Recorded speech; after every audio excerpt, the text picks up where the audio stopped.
兩個人佢哋嚟到做嘢，我都唔會理，都係交俾你先。唔係，咁如果我你係咪即係我唔知仲有係咪咁卡埋你上乜乜乜啊咁先？你咁咁得出嚟，又係你自己，我覺得你自己有問題啦，係咪？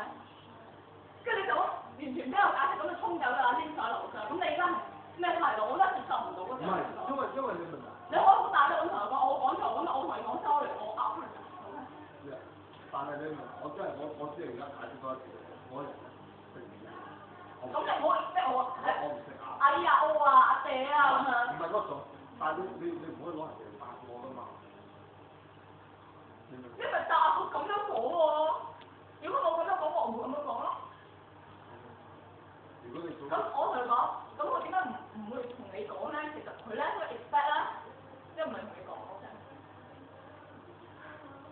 其實我忍咗好耐，我個禮拜都想講，佢就同我講啲説話俾我聽，咁佢就想我同你講 ，OK？其實我話俾你聽一樣嘢，如果我今日當你係朋友，我講句説話俾你聽，我話俾你聽，無論我點做都好，都係冇用。就算佢同你講，你同我講，我根本我已經盡咗能力㗎啦，你知唔知？